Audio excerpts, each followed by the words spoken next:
mon collègue et ami Robert Bussé, ministre des Affaires étrangères du Togo, qui effectue une visite au Maroc à la veille d'une conférence ministérielle demain des pays africains et transatlantiques. Cette visite s'inscrit dans le cadre d'échanges réguliers qu'on a conformément aux instructions des deux chefs d'État, Sa Majesté le roi Mohamed VI et le président de la République togolaise. Nous nous concertons sur les différentes questions bilatérales, régionales et internationales de manière régulière, mais la visite d'aujourd'hui de M. le ministre nous a permis de faire le point sur nos relations bilatérales et de nous mettre d'accord sur un certain nombre de questions.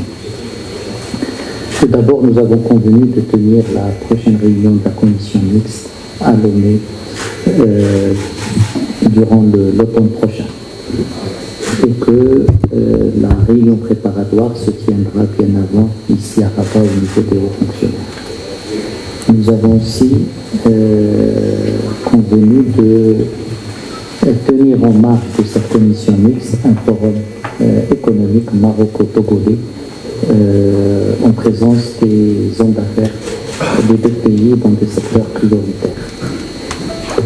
Dans le cadre de nos discussions, nous nous sommes également mis d'accord sur l'engagement de discussions pour la signature prochaine d'un accord d'exemption de visa pour les Togolais détenteurs de passeports ordinaires.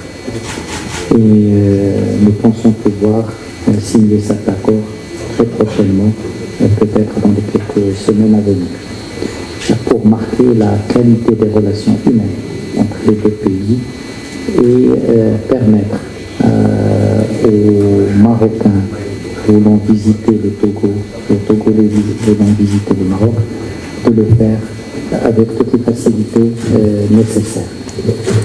La dimension humaine est fondamentale dans nos relations et donc cette exemption de visa s'inscrit dans ce cadre-là, au même titre que la formation. Et c'est pour cela qu'il a été décidé d'élever le nombre de bourses données par l'Agence marocaine de coopération aux étudiants togolais de 120 à 170.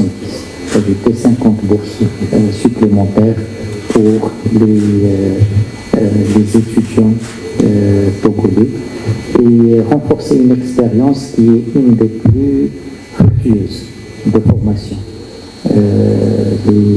L'expérience a montré que d'abord les bourses marocaines sont complètement utilisées par les étudiants togolais et que les étudiants togolais dans les différents centres de formation sont parmi les meilleurs. Et donc ça renforce cette dimension humaine. Nous avons aussi discuté de la tenue de consultations politiques en marge de la réunion de haut niveau.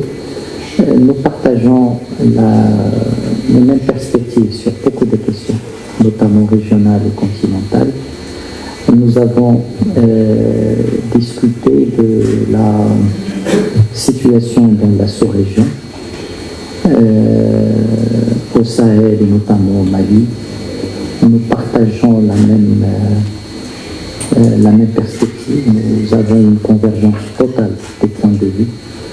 Le Maroc salue le rôle des initiatives prises par son Excellence le président de la République togolaise pour un traitement dans la sérénité, un traitement pragmatique de la situation au Mali, qui permet de concilier à la fois les principes, les valeurs autour desquelles est construite la CEDEAO, mais aussi pour favoriser la stabilité et le développement du peuple malien. Nous nous retrouvons dans cette vision, dans cette perspective, et c'est pour cela que le Maroc a salué dès le départ les initiatives du président de la République togolaise. Nous avons aussi évoqué des questions de coordination au niveau de l'Union africaine, au niveau de l'espace atlantique qui nous réunit, et notamment par rapport à plus de coopération entre les autorités portuaires des deux pays, plus de coopération pour exploiter le potentiel du tourisme contre l'Atlantique. Et dans tous les domaines, les deux pays vont donner une forte impulsion à leurs relations bilatérales. Bien sûr, les positions constantes du Togo par rapport à la question du Sahara marocain sont des positions saluées par le peuple marocain et par les forces vives marocaines dans toutes leurs composantes. Encore une fois, c'est un grand plaisir de te recevoir